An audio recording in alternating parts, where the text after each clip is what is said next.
अगर recovery agent आपके घर वसूली करने आए तो उस समय आपको क्या करना चाहिए?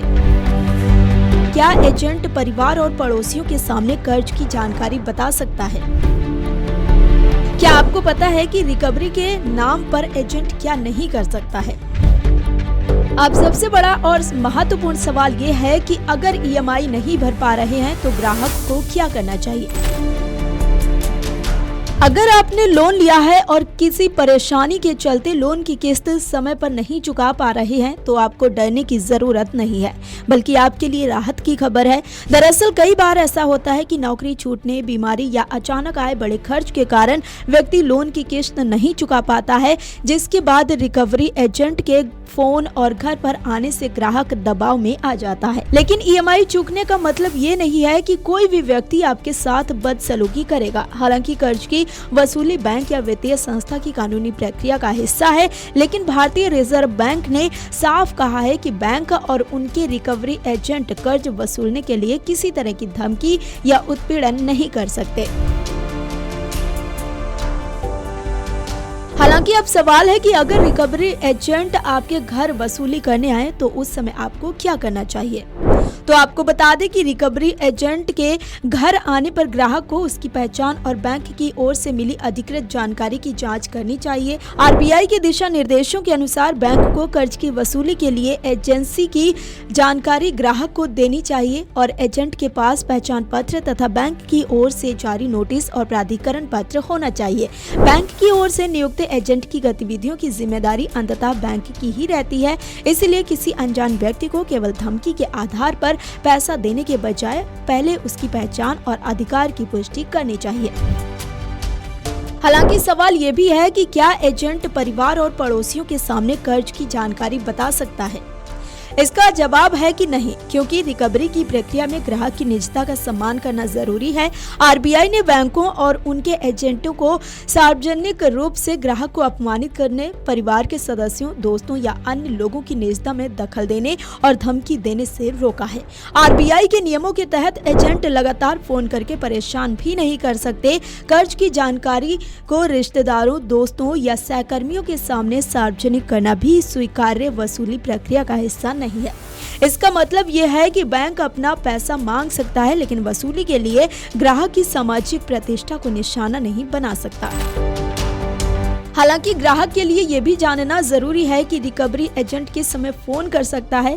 दरअसल आरबीआई के मौजूदा निर्देशों के अनुसार बैंकों और उनके रिकवरी एजेंटों को बकाया कर्ज की वसूली के लिए सुबह 8 बजे से पहले और शाम 7 बजे के बाद ग्राहक को फोन नहीं करना चाहिए। लगातार फोन करना, धमकी भरी या गुमनाम कॉल करना और झूठी या भ्रामक जानकारी देकर भुगतान के लिए दबाव बनाना भी नियमों के खिलाफ है। इसलिए अगर किसी ग्राहक को देर रात या बहुत सुबह लगातार फोन आते हैं तो उससे कॉल रिकॉर्ड, संदेश और दूसरे सबूत सुरक्षित रखने चाहिए। क्या आपको पता है कि रिकवरी के नाम पर एजेंट क्या नहीं कर सकता है? अगर नहीं तो आपको बता दें कि ग्राहक को डराना, गाली देना, धमकाना, शारीरिक या मानसिक दबाव बनाना, परिवार और परिचितों को परेशान करना, सार्वजनिक रूप से कर्जदार को अपमानित करना, निजी जानकारी का गलत इस्तेमाल करना और गलत जानकारी देकर भुगतान के लिए दबाव बनाना स्वीकार्य नहीं है। आरबीआई ने रिकवरी प्रक्रिया में मौखिक और शारीरिक उत्पीड़न, परिवार और दोस्तों की निजता में दखल तथा धमकी भरे तरीकों पर रोक लगाई है। बैंक अपने काम को आउटसोर्स कर दे, इससे ग्राहक के प्रति उसकी जिम्मेदारी खत्म नहीं होती। अब सबसे बड़ा और महत्वपूर्ण सवाल ये है कि अगर ईएमआई नहीं भर पा रहे हैं तो ग्राहक को क्या करना चाहिए? तो ये जान लीजिए कि कर्ज की किस्त नहीं भर पाने की स्थिति में बैंक से छिपने के बजाय लिखित रूप से अपनी स्थिति बताना बेहतर है। ग्राहक बैंक से भुगतान की नई व्यवस्था, पुनर्गठन या उपलब्ध विकल्पों पर बातचीत कर सकता है। रिकवरी एजेंट के साथ हुई बातचीत के रिकॉर्ड, कॉल डिटेल, संदेश और व्हाट्सएप चैट संभाल कर रखने चाहिए। अगर एजेंट अभद्रता करता है तो बैंक के शिकायत निवारण अधिकारी को लिखित शिकायत दें।